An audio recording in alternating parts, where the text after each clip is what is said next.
Hello दोस्तों, मेरा नाम शादाब है और मैं एक इंतहाई गरीब फैमिली से ताल्लुक़ रखता हूँ।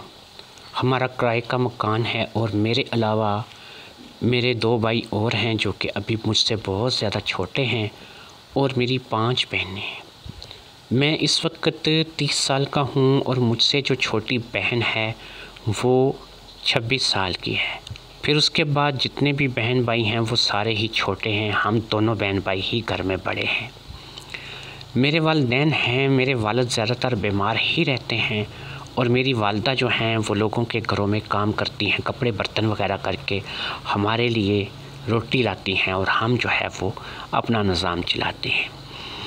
मैं सब्ज़ी फ़्रूट मंडी में काम करता हूँ। सुबह वहाँ पे चला जाता हूँ और वहाँ से फल फ्रूट वगैरह या सब्ज़ी जो चीज़ भी मुझे हिसाब में मिल जाए वो मैं वहाँ से ले आता हूँ और फिर उसको ला कर के मैं बेचता हूँ, रेडी पे लगा कर के बेचता हूँ। तो इसी तरीके से हमारे मामलात जो हैं वो चल रहे हैं। मेरे जो बाकी के 2 भाई हैं वो एक मोटर मैकेनिक के पास काम सीखने के लिए जाते हैं और वो कल को मोटर मैकेनिक बनना चाहते हैं। मैं अपने घर में सबसे ज़्यादा पढ़ा लिखा हूँ। मैंने मैट्रिक तक तालीम हासिल की है, जबकि मेरे बाद नहीद जो है उसने 7वीं में छोड़ दिया था। फिर मेरे भाइयों बहनों में से कोई भी ऐसा ख़ास नहीं है कि जिसने तीसरी चौथी 5वीं से ज़्यादा तालीम हासिल की हो। मैं आपको ये बता रहा था कि मैं अपनी चचा की बेटी नौरीन को पसंद करता था और मेरा मन था कि मेरा चचा मेरी जो अपनी बेटी है उसकी शादी मेरे साथ करवा देगा। लेकिन यहाँ पर मामलात जो हैं वो बहुत ही ज़्यादा बिगड़े हुए थे, इस लिहाज से कि हमारा मकान किराए का था और हम पर गुर्बत थी और बुरा वक्त था। जबकि मेरे चचा का न सिर्फ कि मकान अपना था बल्कि वो अच्छा खासा काम काज भी करता था और उसके किसी भी किस्म की उसको रुपये पैसे की कमी नहीं थी। उनके पास घर अपना था, गाड़ी अपनी थी, अच्छा बैंक बैलेंस था। लिहाजा वो नौरीन की शादी मेरे साथ करवाएगा या नहीं करवाएगा, इस चीज़ के मुझे बहुत कम चांस लग रहे थे, क्योंकि हमारे साथ रिश्तेदार का सलूक कुछ इस किस्म का था कि वो हमें अपनी खुशियों में भी बुलाना पसंद नहीं करते थे। नौरीन और मैं बचपन में तकरीबन साथ ही खेले थे और एक ही स्कूल में एक वक्त तक पढ़ते रहे थे। फिर उसके बाद जो है वो मुझसे जुदा हो गई थी और मैं उससे जुदा हो गया था। अब कभी कभी मुलाकात नौरीन से हो जाती थी या फिर हम चचा के घर भी कभी कभार चले जाया करते थे, लेकिन वो बात नहीं थी। अब तो नौरीन भी जो है वो मुँह नहीं लगाती थी और ना ही चचा जो है वो हमारे आने से कुछ खुशी का इजहार करता था। उनके लिए यही था कि हम लोग बहरहाल एक गरीब लोग हैं और हमें जो है वो उन्होंने अपने साथ जो है वो नहीं रखना है। वही बात हुई जिसका मुझे डर था कि नौरीन की शादी के लिए जो है उन्होंने एक लड़का पसंद किया जो कि गैर बरादरी से था और नौरीन की शादी जो है वो उसके साथ करवा दी। जैसे ही नौरीन की शादी उसके साथ हुई, मुझे यकीन करें इस बात को लेकर के बहुत ज़्यादा दुख हुआ, क्योंकि मैं बहुत ज़्यादा उम्मीदवार था कि मेरी शादी नौरीन से होगी। लेकिन अब नौरीन जो है वो शादी करके चली गई थी और मेरी आंखों के सामने ये सब कुछ हो गया था और मैं कुछ भी कर नहीं पाया था। वजह गुर्बत, ज़ाहिर बात है कि हम लोग उनकी हैसियत के नहीं थे और हम उन जैसे नहीं थे। इसलिए मेरे चचा ने अपनी बच्ची की शादी जो है वो गैरों में कर दी थी। ये नहीं कि हमारे ख़ानदान में और लोगों की बच्चियां नहीं थीं, मम्मू की बेटियां, फूफो की बेटियां, चाचा और ताऊ की बेटियां और भी थीं, लेकिन कोई भी हम लोगों में रिश्ता करने के लिए तैयार नहीं था। हत्ता कि नहीद जो कि बहुत खूबसूरत थी, बिल्कुल कश्मीरी सेब की तरह उसके गाल थे, मुतनासिब जिस्म था, कद काठी अच्छी थी, बड़ा बड़ा जिस्म था और दिखने में इंतहाई जाज़िब नज़र और ख़ूबसूरत लगती थी। लेकिन मेरे किसी चचा, मामू, ताऊ, फूफो वगैरह ने किसी ने भी तो कभी उसके रिश्ते को लेकर के मेरे वालिदैन से बात नहीं की थी। उसे भी इस चीज़ का अंदाज़ा था कि क्योंकि हम लोग गरीब हैं और हम लोगों के पास इतना पैसा नहीं है कि वो हम लोगों को किसी किस्म की अहमियत दे। हम तो उनकी खुशी गमी में भी शामिल हो जाते थे तो उनको जहर लगते थे। और ऐसा हमारे साथ सलूक होता था कि हम एक दफ़ा अगर चले जाते थे तो दोबारा मन नहीं होता था कि हम उनकी किसी खुशी में भी शामिल हों। इसी तरीके से ज़िंदगी गुज़र रही थी कि एक वाक़या जो है वो पेश आया, और वो वाक़या ये था क्योंकि वालिद साहब पहले ही बीमार रहते थे तो उनको टीबी ने आ लिया, और फिर टीबी के साथ लड़ते लड़ते हम सरकारी हॉस्पिटल में उनका इलाज करवाते रहे, लेकिन टीबी के साथ लड़ते लड़ते वो भी अपनी ज़िंदगी की बाजी हार गए। और फिर अब सारा जो घर में बोझ था वो मुझ पर, मेरी वालदा पर और नाहिद पर आ गया। नाहिद तो ज़ाहिर बात है घर से बाहर नहीं निकलती थी, कोई काम काज वगैरह नहीं करती थी, लेकिन मेरी जो माँ थी वो लोगों के कपड़ा बर्तन करने लगी, और अब उसने मज़ीद जो है इस काम में तेज़ी करती। बाप के मरने के बाद बहुत सी ज़िम्मेदारियाँ थीं जो कि अब हमारे ऊपर बढ़ गई थीं।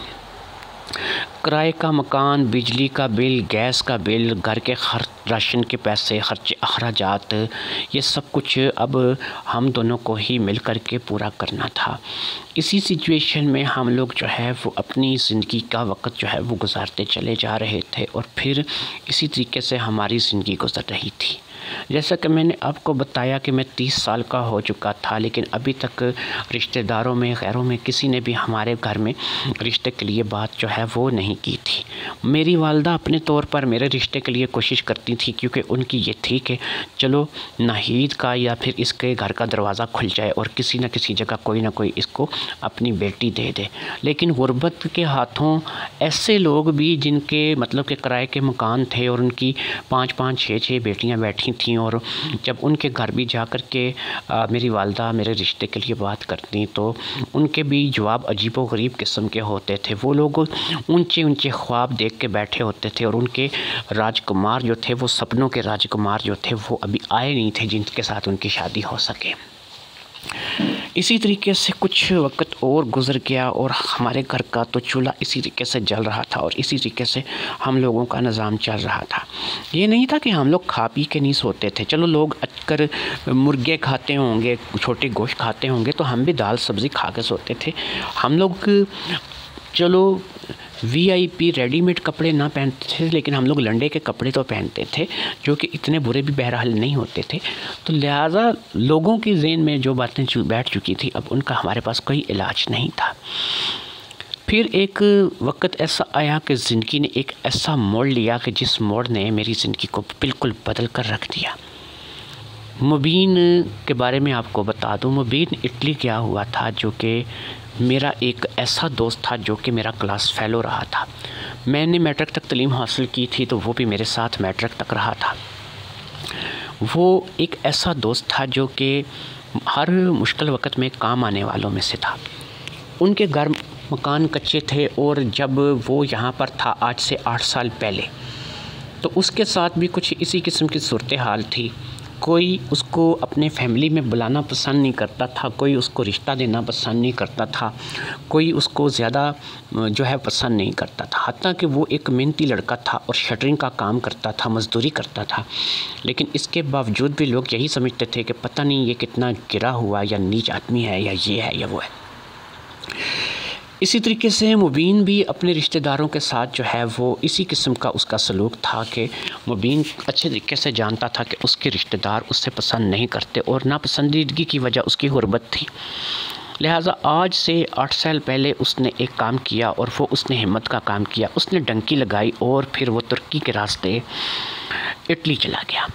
जी हाँ, उसने तुर्की के रास्ते इटली चला गया, डंकी लगा करके वहाँ पे चला गया। फिर कुछ अरसा तक तो वो वहाँ पर किसी कैंप में रहा, और काफ़ी हद तक जो है वो उसने बुरा वक्त काटा। लेकिन फिर आहिस्ता आहिस्ता वहाँ पर वो मज़दूरी भी करने लगा, और उसको वहाँ पे नेशनलिटी भी मिल गई, और वहाँ पर वो पक्का हो गया।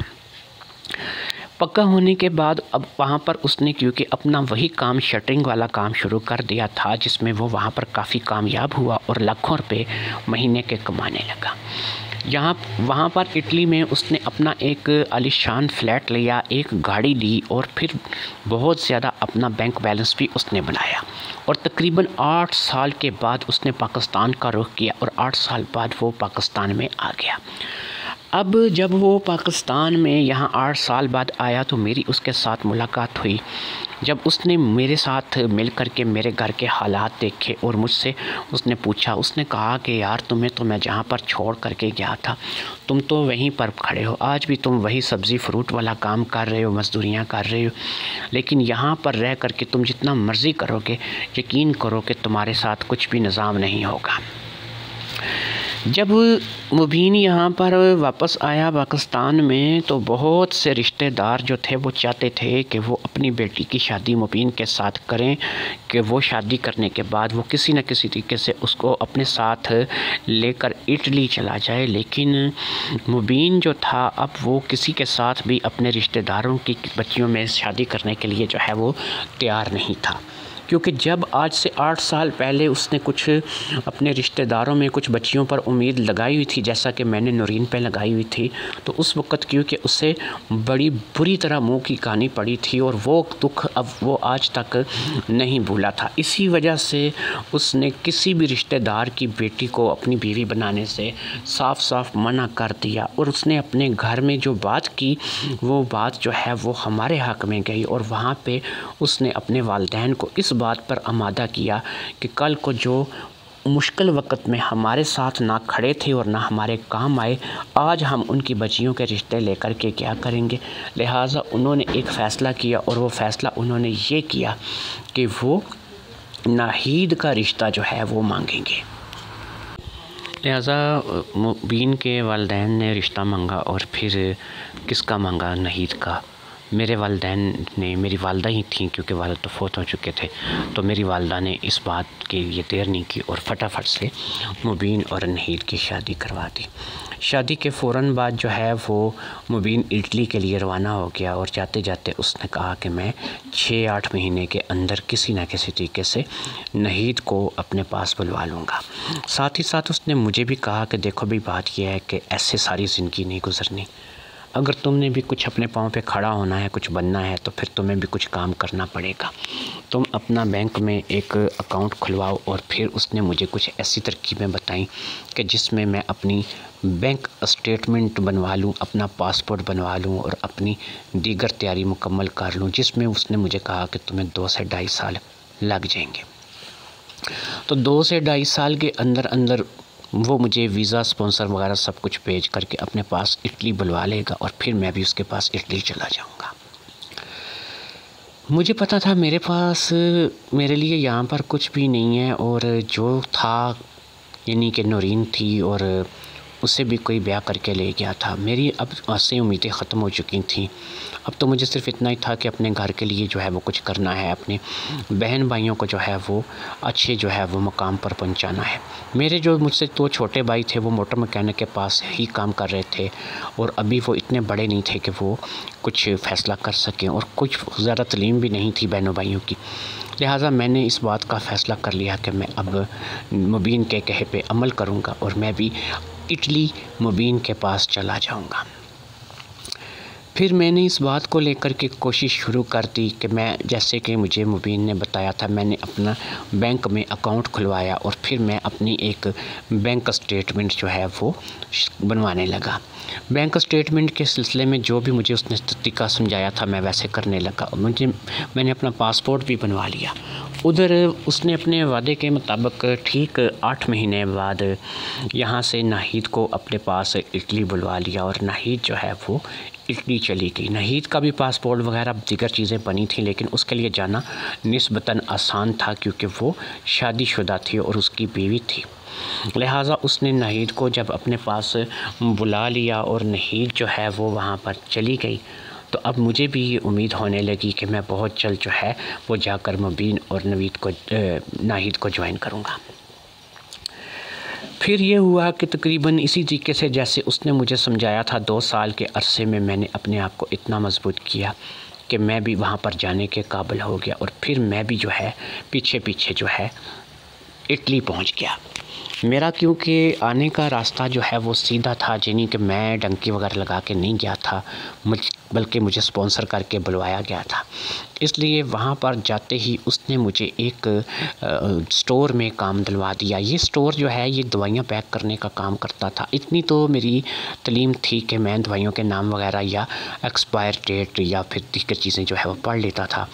तो बहरहाल मैंने वहाँ पे स्टोर में जो है वो काम करना शुरू कर दिया, जिसमें मुझे लगभग पाकिस्तानी 3 लाख रुपए महीना के हिसाब से तनख्वाह मिलने लगी। यानी उतने जितने मुझे वहाँ पे पैसे मिलते थे, अगर पाकिस्तान के पैसों के साथ उसे जो है तब्दील किया जाए तो कम से कम 3 लाख रुपए महीना आमदनी बनती थी। फ्लैट जो है वो मुबीन का मौजूद था, जहाँ पर मैं नहीद और मुबीन के पास रहने लगा, इसलिए मेरा वहाँ पर तो मकान के लिए कोई किराया वगैरह नहीं लगता था। खाना पीना था तो चलो उसमें मैं थोड़ा बहुत हाथ बटा देता था, और इसी तरीके से मैं मुबीन और नहीद के साथ वहाँ पर रहने लगा। हम तीनों हंसी खुशी से अपनी ज़िंदगी वहाँ पे गुजारने लगे। मैं कोशिश करता था कि कम से कम 1.5 से 2 लाख रुपए सेव करके पाकिस्तान भेजूँ। 1.5 से 2 लाख रुपए सेव करके पाकिस्तान भेजने का मतलब ये था कि साल से 1.5 साल के अंदर हम लोग इतने मजबूत हो जाएं कि हम लोग कम से कम एक अपना मकान बना सकें। फिर इसी तरीके से मैं वहाँ पर सर झुका करके काम करता रहा और पैसे मैं माँ को भेजता रहा। मेरे दीगर बहन भाई भी इस बात से खुश थे कि मैं बाहर आ गया था, और इसी तरीके से मैं जब उनको पैसे भेजता रहा तो मेरी माँ, क्योंकि उसने गुर्बत देख रखी थी और वो एक सियानी खातून थी, तो उसने उन तमाम पैसों को ऐसी जगह पर लगाया जहाँ पर उन पैसों को वाकई लगाना चाहिए था। लिहाजा उसने अपने तमाम तरह जो है वो ज़िम्मेदारियों को समझते हुए मेरी बहनों को भी अच्छी तालीम दिलवानी शुरू की, मेरे भाइयों को भी अच्छा खाना पहनाना, उनको अच्छी तालीम और उनकी सेहत का ख्याल करना शुरू किया, अपने लिए भी अच्छा करना शुरू किया। मकान बनवाया, मकान ऐसा बनवाया कि जो डबल स्टोरी मकान था, जिसके नीचे 8-10 दुकानें थीं, जो कि बनवाया गया। मुझे वहाँ पर जब मैं यहाँ पर आया तो तकरीबन 32-33 बरस का था, और जब मैं यहाँ से पाकिस्तान के लिए रवाना हुआ तो मेरी उम्र अब 49 साल थी। यानी मैं अब 50 साल का होने वाला था। मेरे हाथ पाँव मज़बूत थे, मैं अभी भी दिखने में अच्छा खासा था, क्योंकि मैं एक मेहनती इंसान था और अपनी सेहत का ध्यान रखता था। कुछ एक्सरसाइज भी मैं करता था, जो कि मैंने अपनी काफ़ी सारी जो है वो किताबों वगैरह में देख रखी थी, टीवी वगैरह में देख रखी थी, तो मैं इसलिए अपने आप को फ़िट रखता था। 49 बरस का होकर भी मैं अच्छा खासा सेहतमंद और जवान था। दिखने में किसी किस्म से किसी नौजवान से कम नहीं था। मैंने अपनी खुराक का अपने आप का इस तरीके से ध्यान रखा था कि मैं 49 बरस में भी 30 साल से ज़्यादा का नहीं लगता था। जब मैं पाकिस्तान वापस आया तो यहाँ पर तो वक़्त और हालात बहुत ज़्यादा बदल चुके थे। अब मेरे पास जो है वो ना सिर्फ कि अपने एक से ज़्यादा मकान थे, जी हाँ, हमारे 3 मकान थे इस वक्त जो पाकिस्तान में थे। 3 मकानों में से 2 मकान किराए पर थे, जहाँ से किराया आता था। फिर एक मकान जो कि हमने अपने लिए बनवा रखा था, ये डबल स्टोरी मकान था और इसके नीचे 10 दुकानें थीं जिनका किराया मेरी वालिदा वसूल करती थी। हमारे हालात बदल चुके थे। अब वो रिश्तेदार जो कभी हमारी तरफ नफ़रत की निगाहों से देखा करते थे, वो ऐसे हमारे आगे पीछे चले जाते थे कि जैसे हम उनके लिए कोई देवता हों और वो कोई आम मखलूक हों। लेकिन मेरी वालिदा ने वो वक़्त नहीं भूले थे और ना ही मेरे घर वालों ने उन चीज़ों को फरामोश किया था। मेरी वालिदा ने भी वही काम किया था जो कि उन लोगों ने किया था। बच्चियों की शादी कर दी थी तो गैरों में कर दी थी। बाकी जो 2 भाई थे उनकी शादी करके जो 2 बहुएं लाई थी वो भी गैरों से ही लाई थी। उसने भी अपने लोगों को पूछना मुनासिब नहीं समझा था। वही किया था जो उन लोगों ने हमारे साथ किया था।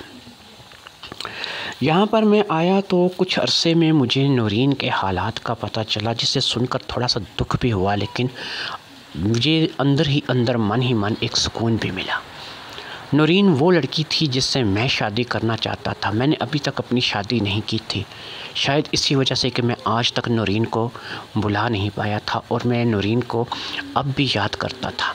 मेरे मन ही मन में वो बस चुकी थी और मैं अब भी उसी के लिए जो है मेरा दिल तड़पता था और धड़कता था। लेकिन मैं अब अपने आप को बहुत ज़्यादा इन 17-18 सालों में कंट्रोल कर चुका था। दौलत ने मुझे भी सिखा दिया था कि बाप बड़ा ना भैया, बच्चे सबसे बड़ा रुपया। जिसके पास दौलत है आजकल सारा निज़ाम उसी का चलता है। लिहाजा मैं अब अपने आप को इस मामले में संभाल चुका था। जब मैं वापस आया तो मेरी वालदा ने मेरी शादी के सिलसिले में बातचीत की और उन्होंने कहा कि आज के दौर में जबकि तुम 49-50 साल के हो चुके हो, लेकिन फिर भी तुम्हें बहुत से लोग रिश्ता देने के लिए तैयार हैं। मैंने माँ से कहा, नहीं, मुझे अभी शादी नहीं करनी है। मेरे भाई बहनों की तमाम की शादी हो गई है, मेरे लिए ये काफ़ी है। मेरे मन में अब भी नौशीन ही बसती थी और नौशीन के बारे में जो मुझे पता चला, अब मैं आपको थोड़ा सा वो बता देता हूँ। नौशीन अब वो नौशीन नहीं रही थी।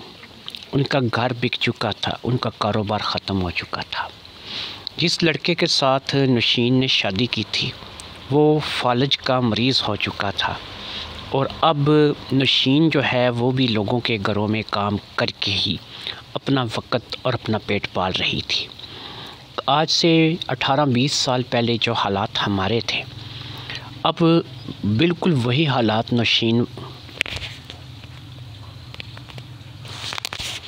नौरीन पर गुज़र रहे थे। माफ़ कीजिएगा, मैं थोड़ा नौशीन नाम इस्तेमाल किया, अगर मिलते जुलते नाम हैं तो कभी कभी गलती लग जाती है। बहरहाल नौरीन की भी अब वही हालत थी जो कि आज से 18-20 साल पहले हमारी हुआ करती थी। मैं अब उस पोजीशन पे था कि मेरे पास लाखों या करोड़ों रुपए थे, लेकिन वो थी कि वो अब बिल्कुल ज़ीरो पे थी। एक मन चाहा कि मैं जा कर के उसको वही कुछ सलूक उसके साथ करूं जो कि आज से 18-20 साल पहले उन लोगों ने हमारे साथ किया था। फिर मन में आया कि नहीं, जाना चाहिए, देखना चाहिए और देखना चाहिए कि अपने फ़ायदे की कोई चीज़ अब भी बाकी है या नहीं। उसके शौहर को क्योंकि फालिज था और चचा तो मेरा कब का मर चुका था, लिहाजा मैंने उसके घर जाने के लिए जो है वो सोचा और फिर मैं उसके घर के लिए रवाना हो गया। मैं जब उनके मोहल्ले में दाखिल हुआ तो मुझे एहसास हुआ कि ये तो कोई बड़ा थर्ड क्लास किस्म का एक मोहल्ला है जहाँ पर वो किराए के मकान में रह रही थी। बहरहाल मैंने उसके घर के दरवाज़े पर जा कर के दस्तक दी और फिर थोड़ी ही देर में एक बच्ची ने आकर के दरवाज़ा खोला। ये बच्ची कोई ज़्यादा बड़ी उम्र की नहीं थी, लेकिन इतनी छोटी भी नहीं थी, कोई 12-13 साल की लड़की रही होगी। उसने सवालिया नज़रों से मेरी तरफ देखा और पूछा, कौन? मैंने कहा कि जाओ अपनी अम्मी से, नौरीन तुम्हारी क्या लगती है? पहले मैंने ये पूछना मुनासिब समझा, तो उसने कहा नौरीन मेरी अम्मी है। मैंने कहा जाओ अपनी अम्मी से कहो कि शादाब अंकल आए हैं। थोड़ी ही देर में वो वापस आई और उन्होंने कहा कि कौन से शादाब अंकल? अम्मी पूछ रही है कौन से शादाब अंकल। मैंने कहा अच्छा, अपनी अम्मी को बुलाओ। वो थोड़ी गई तो थोड़ी देर में ही नौरीन मेरे सामने आकर के खड़ी हो गई। वो दरवाज़े पर खड़ी थी और मैं देख रहा था। अब उसकी पल के अंदर छुपी हुई आँखें मुझे पहचानने की कोशिश कर रही थी। काफ़ी देर तक वो मुझे पहचानने की कोशिश करती रही और फिर उसके चेहरे पर एक हल्की सी मुस्कुराहट आ गई। शायद उसने मुझे पहचान लिया था। उसने कहा, शादाब तुम? मैंने कहा, हाँ नौरीन मैं। कैसे आए हो? मैंने कहा, अंदर नहीं बुलाओगी? आ जाओ। मैं घर में अंदर दाखिल हो गया। घर की तो कुछ सूरत हाल नहीं थी। एक तरफ कोने में एक चारपाई पर उसका शौहर पड़ा था जो कि फालिज का मरीज़ था। मैंने जाकर के उसे सलाम किया, लेकिन वो मेरे सलाम का जवाब देने के शायद काबिल नहीं था। फालिज ने उसे बिल्कुल मफलूज करके रख दिया था। उसकी ज़ुबान बिल्कुल बंद हो चुकी थी और हाथ और पाँव भी हरकत नहीं करते थे। घर में नज़र दौड़ाई तो हमारे हाथ से भी ज़्यादा बुरे हालात थे, यानी कि जो 18-20 साल पहले हमारे हालात थे उससे भी ज़्यादा बुरे हालात थे। कोई काम की चीज़ नहीं थी जो घर में थी, लेकिन एक अज्जड़ था बच्चियों का जो कि घर में मौजूद था। तकरीबन 4 बच्चियां थी। जिसने दरवाज़ा खोला था उसके अलावा 3 बच्चियां और थीं। अब मैंने उन 4 बच्चियों से हेलो हाय किया और फिर मैंने नौरीन से बातचीत शुरू कर दी। नौरीन की बातों से मुझे पता चला कि नौरीन जो है वो बहुत ही ज़्यादा कस्म पुरसी की ज़िंदगी गुजार रही है और इंतहाई गुर्बत के हालात में इस वक्त वो अपना वक्त काट रही है। ज़मीन जायदाद सब कुछ ख़त्म हो चुका था, कारोबार सब ठप हो गया था और अब तो शौहर भी जो था वो भी फालिज का अटैक होने के बाद माजूर हो चुका था और अब वो भी किसी काम का नहीं रहा था। मैं आपको बताऊं कि उससे तो वक़्त ने तोड़ दिया था, वो तो वाकई 50 साल की लग रही थी। जबकि मैंने आपको बताया कि मेरी सेहत अच्छी थी, खाता पीता अच्छा था, तो मैं तो 50 साल का किसी भी शक्ल में नहीं लग रहा था। बहरहाल मैंने उसको और उसकी बच्चियों को अच्छी तरीके से देखा, सुना, बातचीत की और वापस अपने घर आ गया। फिर मैं कभी कभी वक्त निकाल करके उसके घर चला जाता, उसके साथ बातचीत करता। मुझे पता चला कि उसकी 2 बेटियां जो कि बड़ी थी, एक का नाम माहम और दूसरी का नाम नसरीन था। दोनों ने मैट्रिक तक तालीम हासिल की थी, सरकारी स्कूल से पढ़ी थी, लेकिन दोनों ही मैट्रिक पास थी। उससे छोटी जिसका नाम शमाइला था, वो 8वीं में ही स्कूल छोड़ बैठी थी और शमाइला से छोटी यानी कि सबसे छोटी जिसने के दरवाज़ा खोला था, उसका नाम अनम था और अनम जो है वो अभी जो है पढ़ रही थी और वो 6ठी क्लास में थी। मुझे उनके साथ जो तारफ़ हुआ उसमें मुझे ये बात समझ में आई कि यार मुझे इनके साथ वो सलूक नहीं करना चाहिए जो कि इन्होंने मेरे साथ किया था। लिहाजा मैंने अपने मन ही मन में एक बात बनाई और फिर मैंने वो बात नूरीन के आगे रख दी। मैंने कहा, नूरीन देखो, बात ये है, अगर तुम्हारा कोई बेटा होता तो मैं उसे अपने साथ इटली ले जाता, वहाँ पर जाकर के वो मेरे साथ मिल कर के काम करता और लाखों रुपए महीने के कमाता। तुम लोगों की गुर्बत दूर हो जाती और एक दफ़ा तुम लोग फिर अपने पाँव पर खड़े हो सकते। कहने लगी कि ये तो अच्छी बात है, लेकिन मैं क्या करूं, मेरा कोई बेटा नहीं है। मैंने कहा, तुम एक काम करो, तुम ऐसा तो कर सकती हो कि तुम्हारी जो 2 बेटियां हैं, बड़ी वाली, तो उनमें से किसी एक को मेरे साथ भेज दो। उसने कहा कि ठीक है, तुम्हारी बात तो सही है, आजकल तो बच्चियां जो है वो भी बाहर निकल के काम कर रही हैं। वैसे भी माहम जो है वो मेरे साथ लोगों के घरों में बर्तन वगैरह मांजने के लिए जाती है और लोगों के घरों में जा कर के काम करती है, तो मैं माहम को तुम्हारे साथ भेज सकती हूँ। माहम अगर बाहर के मुल्क चली जाएगी तो उसमें ये होगा कि वो अच्छा कमाने लगेगी, अच्छा खाने लगेगी और वो हमारे लिए भी अच्छा सोचने और करने लगेगी। मैंने माहम को, जो कि सबसे बड़ी दिखाई दे रही थी, उसके बारे में पूछा तो पता लगा जी कि वो 17 साल की है और अभी जो है उसका शनाख्ती कार्ड जो है वो नहीं बना है। मैंने फटाफट से अब नूरीन को बोला कि तुम जल्दी इस लड़की का शनाख्ती कार्ड और पासपोर्ट बनवाओ, भले इसकी उम्र 1 साल ज़्यादा यानी 18 साल लिखवाओ, ताकि इसका आईडी कार्ड और पासपोर्ट वगैरह बन सके। उम्रों के एर फेर आईडी कार्ड और जो पासपोर्ट वगैरह बनने में हो जाते हैं। मैं इसे जब भी यहाँ से इटली वापस जाने लगूँगा तो उतनी देर तक इसके सारे मामलात क्लियर कर लो, इसका पासपोर्ट वगैरह सब कुछ बनवा लो।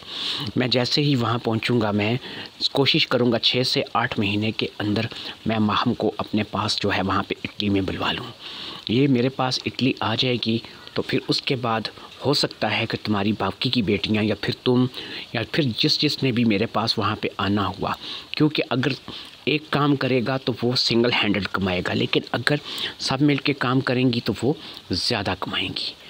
उसने कहा कि ठीक है। अब वो, क्योंकि मैं काफ़ी मरतबा उनके घर जा चुका था और थोड़ी बहुत मैं उनकी मदद भी कर चुका था, तो वो काफ़ी से ज़्यादा मुझ पर एतबार करने लगी थी। लिहाजा उसने माहम को मेरे साथ भेजने की हामी भर ली थी। माहम की खूबी थी, वो बिल्कुल अपनी माम नूरीन पर गई थी। नूरीन की बिल्कुल हम शक्ल थी, ऐसा लगता था दोनों कार्बन कापी हैं, सिर्फ फ़र्क जो था वो उम्रों का था। मैं मन ही मन में एक बात सोच कर के बैठा हुआ था।